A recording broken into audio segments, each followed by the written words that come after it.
We live in an era of hyperconnectivity, where the world, in all its digital forms, is accessible at the mere swipe of a screen. Entertainment, one click away. Social connection, a notification ping.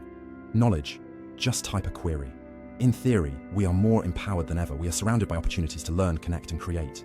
And yet, so many of us wake up feeling empty, drained, unmotivated. This strange paradox has become the silent epidemic of modern life. Why, in a world overflowing with stimulation and access, do so many people feel like they can barely get through the day? The typical response? Laziness, lack of discipline, moral failure. For decades, we've labeled those who struggle with motivation as weak-willed or defective. We've been told to just push harder, to snap out of it, to hustle our way through exhaustion. But what if the premise itself is flawed? What if the absence of motivation isn't a character flaw, but a warning sign? A symptom, not of laziness, but of a mind oversaturated by artificial stimulation and undernourished by meaning. This is the argument many psychologists and thinkers are now beginning to make, including a man who saw humanity at its absolute worst and still believed in our potential to find purpose. Viktor Frankl, a renowned Austrian psychiatrist and Holocaust survivor, lived through horrors most of us can scarcely imagine. He lost his family, endured starvation, and survived years of torment inside Nazi concentration camps. And yet, even there, he discovered something essential: that the human spirit can survive almost anything, except a lack of meaning. For Frankl, it wasn't pleasure, nor comfort, nor even hope that kept people alive. It was purpose, the will to meaning. He watched as some prisoners withered under the weight of suffering, while others, equally starved, equally brutalized, held onto a quiet strength. That strength wasn't physical, it was existential. They had something to live for, a reason. In his work, Man's Search for Meaning, Frankl argues that the root drive of human beings is not the pursuit of happiness or power, but the need to find significance in our experiences. We are not creatures of mere comfort. We are seekers of meaning. And when that meaning is stripped away, whether by trauma or distraction, our motivation collapses. Now take that insight and apply it to today's world. We live in a time where external stimuli never stop, when every moment of discomfort can be patched with a podcast, scrolled away with a meme, or drowned in background noise. The second we feel even a flicker of boredom or stillness, we reach for the nearest screen.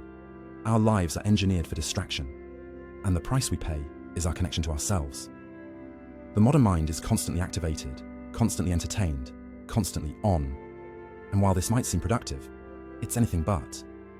Because when we're always reacting to external stimulation, we lose the capacity to listen inwardly. We stop asking ourselves the hard questions. What matters to me? What do I actually want? What kind of life do I want to build? Instead, we live in reaction mode, responding to likes, swipes, and trends, chasing goals that were never ours to begin with. Let's take a moment to dive into the science behind this. At the core of our motivational system lies a chemical, dopamine. Often misunderstood as the pleasure hormone, dopamine is more accurately described as the molecule of anticipation. It surges when we expect a reward, when something novel, exciting, or satisfying seems close at hand. In the past, dopamine helped us survive. It pushed us to seek food, shelter, social connection. But in the digital age, dopamine is hijacked. Every notification, every scroll, every new video triggers a tiny spike. These microbursts of novelty flood our brain. But unlike meaningful rewards, like finishing a long project or building a deep relationship, these hits are shallow. They don't require effort, and they offer no lasting fulfillment. Worse, the more we expose ourselves to them, the less sensitive our brains become. We get used to the constant stream, and soon the natural pleasures of life, like taking a walk, reading a book, or simply sitting in silence, begin to feel dull, unstimulating, unproductive. Our nervous system becomes addicted to constant stimulation, and that addiction makes sustained motivation nearly impossible. This is why so many people today describe feeling burnt out, apathetic, or numb. Not because they lack dreams, but because their ability to focus on those dreams has been dismantled by an ecosystem designed for fragmentation. The result? A population that is always busy but rarely fulfilled. always connected but rarely present, always stimulated but increasingly depressed. The tragedy is, we mistake this condition for laziness. But laziness suggests a conscious choice not to act. What we're dealing with is different. It's not the refusal to act. It's the inability to access the why behind action. It's like trying to light a fire with no oxygen. The fuel may be there, the spark may be ready, but without meaning, there is no flame.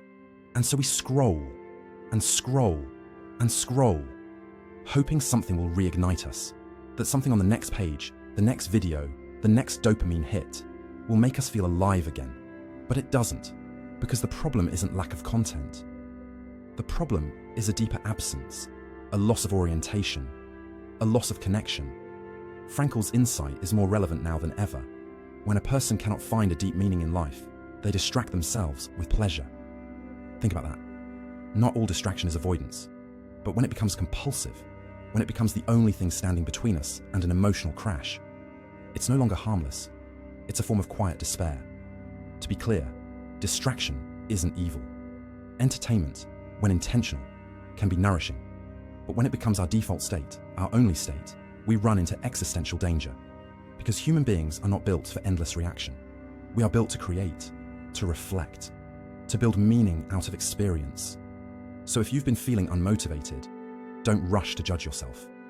Consider the possibility that your brain is not broken. Your spirit is not lazy. You are not defective. You are exhausted. Not from doing too little, but from doing too much of what doesn't matter. From chasing someone else's dreams. From trying to keep up with a system designed to keep you distracted. From living a life where everything is loud, except your own voice. And maybe, just maybe, that feeling of emptiness isn't a flaw. It's a message, a whisper from your soul, asking you to slow down, to turn inward, to ask the harder question. What am I really here for? Because until we ask that, until we step outside the noise, we will keep mistaking stimulation for fulfillment. And we will keep confusing exhaustion with failure. But the truth is far more hopeful. Motivation is not gone. It's just buried. Buried beneath 1,000 notifications, 1,000 empty pleasures, 1,000 obligations that never came from your heart. But it's still there. And in the next part, we'll begin to uncover how to find it again. Through stillness, reflection, and the reclamation of your inner world. Because the first step toward meaning is not action. It's aware. The human mind, for most of its evolutionary history, has operated in harmony with cycles. Light and dark, activity and rest, noise and silence.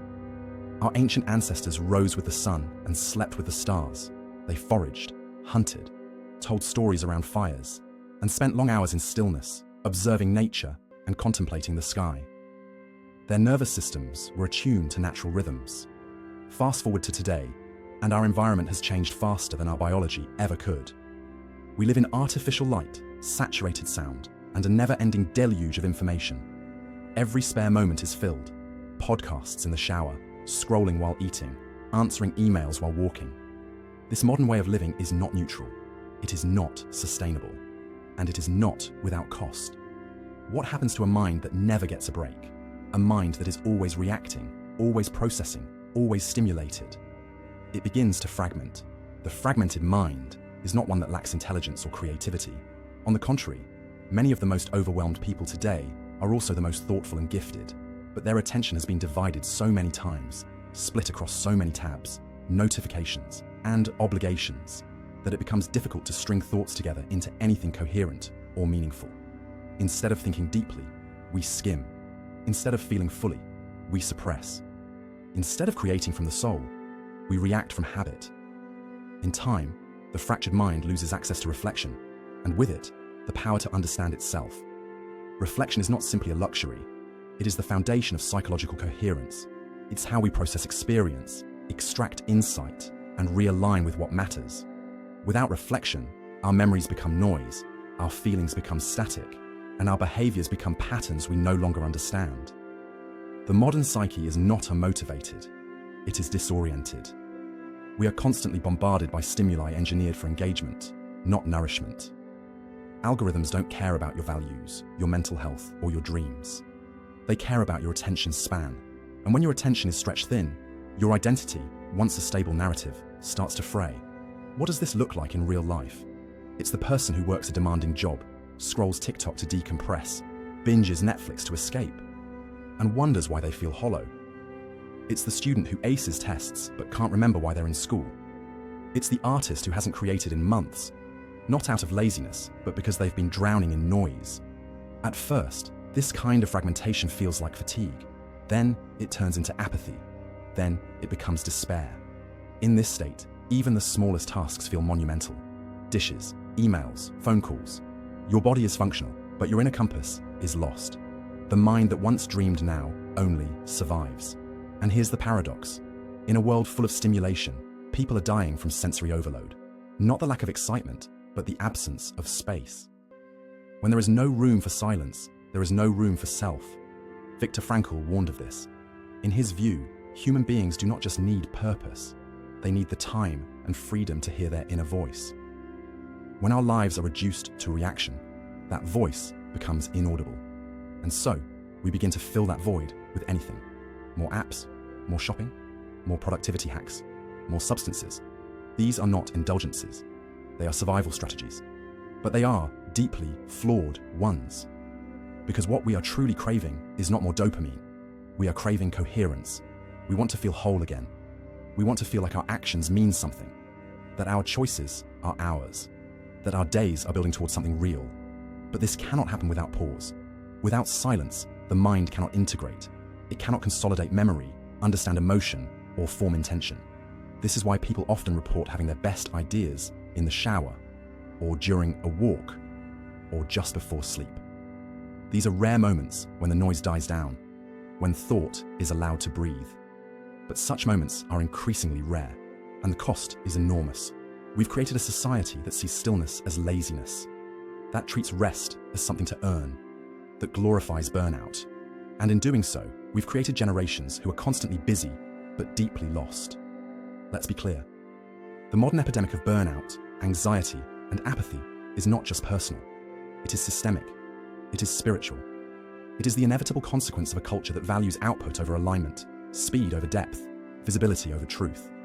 And if we want to change this, we must start by reclaiming our minds, not through discipline alone, but through space, because the fragmented mind does not need to be punished.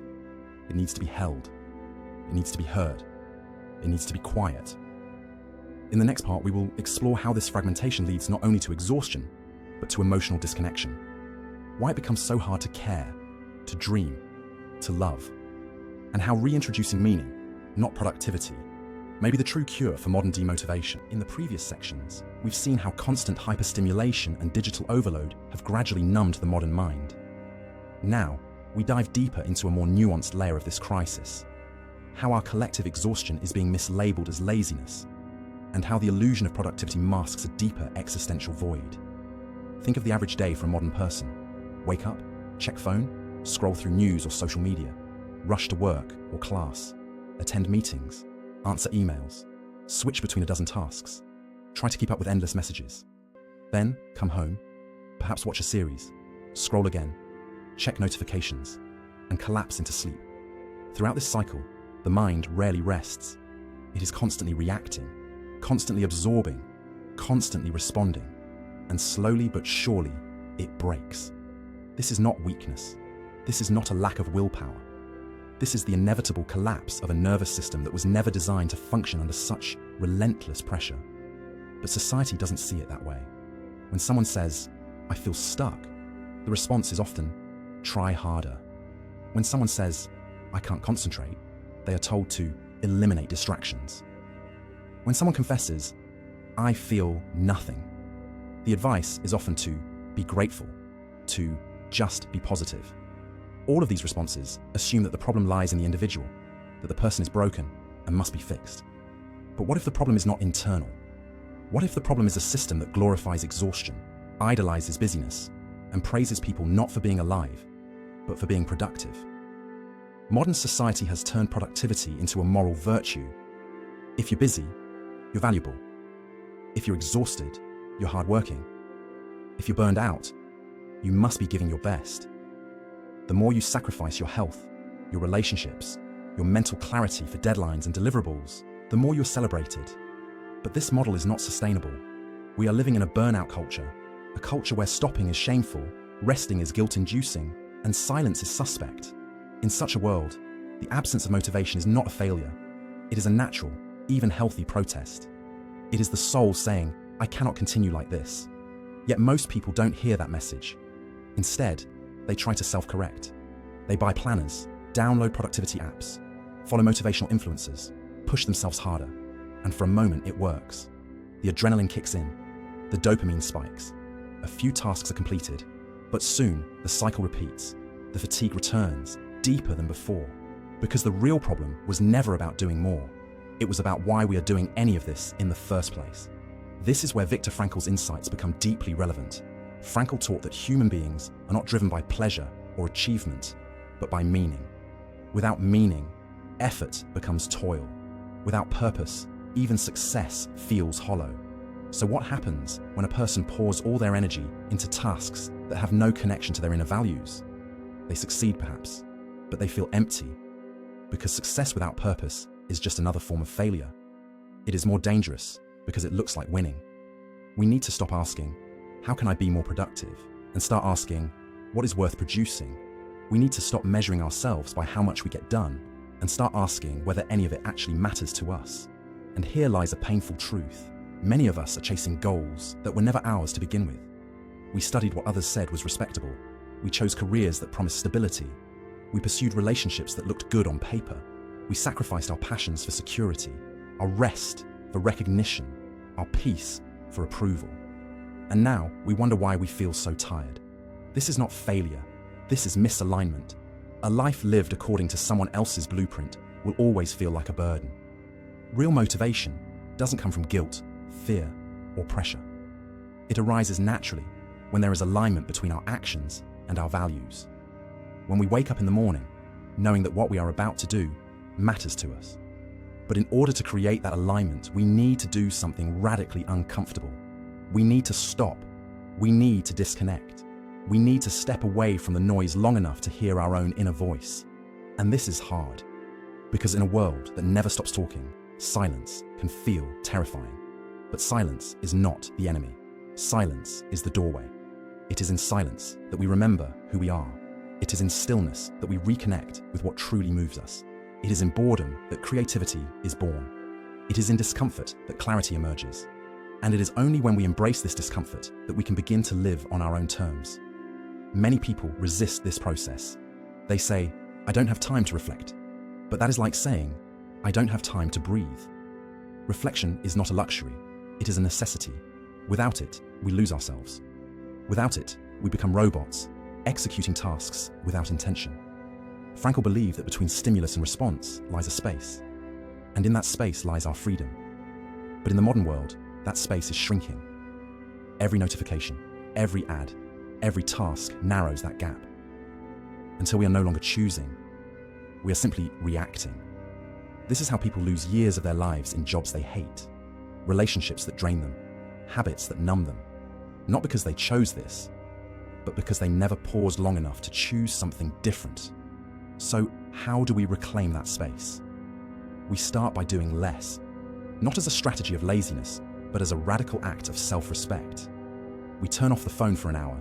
We say no to things that don't matter. We allow ourselves to be bored. We sit with discomfort. We let the silence speak. And slowly, something shifts. We begin to feel again, not the rush of dopamine from a screen, but the slow return of something deeper. Desire. Not desire for more stuff, more likes, more status, but desire for truth, for connection, for meaning. And when that desire returns, so does motivation. Not the forced, frantic energy of burnout, but the steady, quiet power of a life aligned with purpose. In the next section, we will explore how to cultivate this alignment, how to move from clarity to action, from silence to intention, from demotivation to authentic expression. Because the path forward is not about doing more. It is about becoming more of who you already are. There comes a moment when the exhaustion is no longer just physical. When it doesn't matter how many hours you sleep, how many tasks you complete, or how many goals you tick off. The fatigue persists. It is a soul-deep weariness, one that no productivity app or motivational quote can heal. This is not just burnout. This is existential disconnection, And this disconnection is not an accident. It is the natural outcome of a culture built on hyperstimulation, constant performance, and superficial validation. In such a world, silence feels dangerous, stillness feels wrong.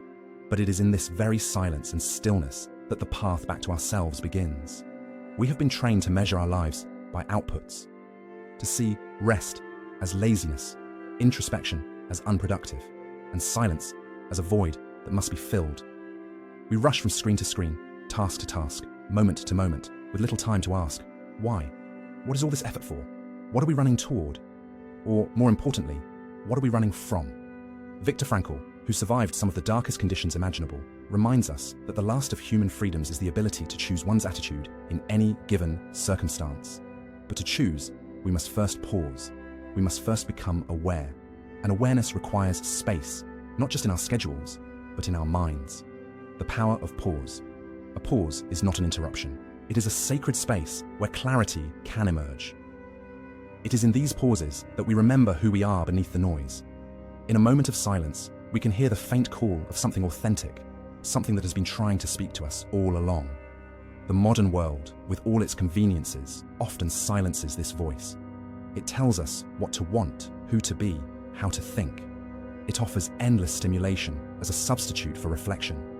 But deep down, we know that something is missing, that our constant activity often serves as a distraction from an inner emptiness that we are too afraid to face.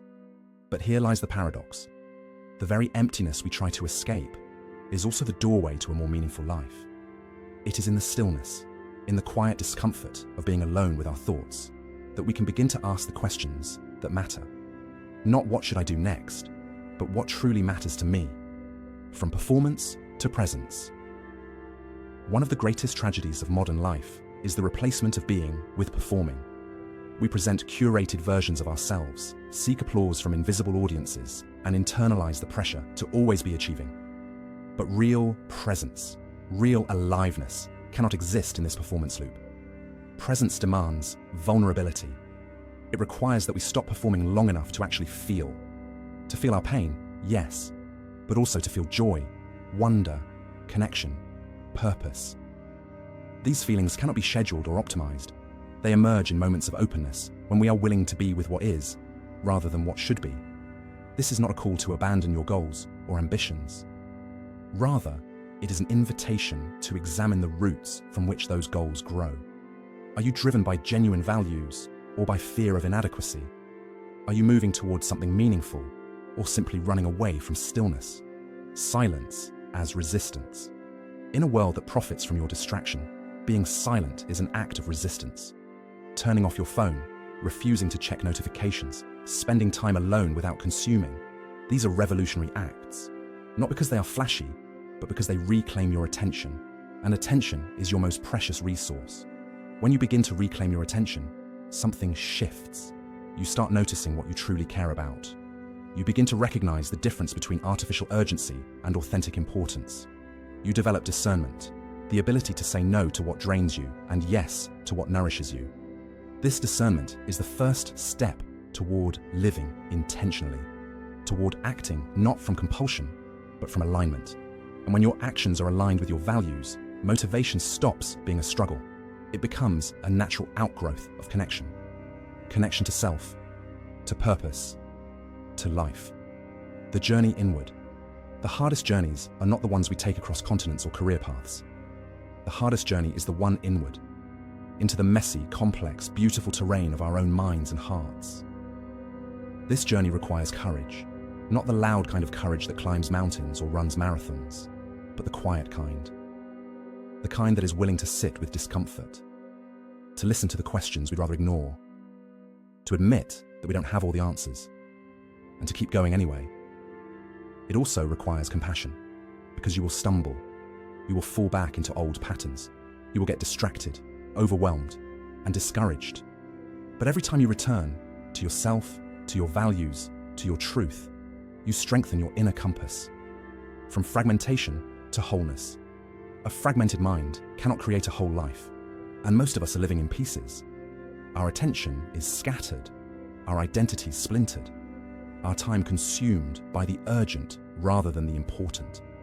Reclaiming wholeness means bringing those pieces back together. It means integrating the parts of ourselves we've disowned, the fearful, the angry, the uncertain, and welcoming them home. It means no longer trying to fix yourself, but learning to listen to yourself. Motivation, in this context, is not about pushing harder. It's about aligning more deeply. When your inner world is in harmony, outer action becomes easier. You stop trying to force movement, and instead allow momentum to arise naturally, from a place of clarity. Purpose is not a destination. Many people treat purpose as a singular goal, a final answer that will solve everything. But purpose is not static. It is not a fixed endpoint. It is a living, breathing relationship with what matters most to you. And like any relationship, it needs care. It needs attention. It needs time. You do not find your purpose once and for all. You build it, moment by moment, through choices that reflect your values, through actions that are congruent with your truth, through a willingness to listen, to learn, to evolve. Living with intention. To live with intention does not mean every moment is perfect. It means you are awake. It means you are no longer sleepwalking through life, chasing goals that don't belong to you. It means you are willing to say yes to the things that matter, even if they are difficult, and no to the things that don't, even if they are expected. This kind of life is not easy, but it is real, it is grounded, it is sustainable, because it is built from the inside out, not the outside in. A final reflection. There is a quote often attributed to Frankl that encapsulates this entire journey. Between stimulus and response, there is a space. In that space is our power to choose our response. In our response lies our growth and our freedom. If there is one thing to remember, it is this: the space is still there. No matter how noisy the world becomes, no matter how disconnected you feel, no matter how far you have wandered from yourself, that space, that breath, that pause, that sacred silence is waiting, and in it lies everything you need to begin again. So let the silence speak. Let discomfort teach. Let intention lead. And let your life finally reflect what truly matters. Because you are not broken. You are just being called back to yourself. And that is where real motivation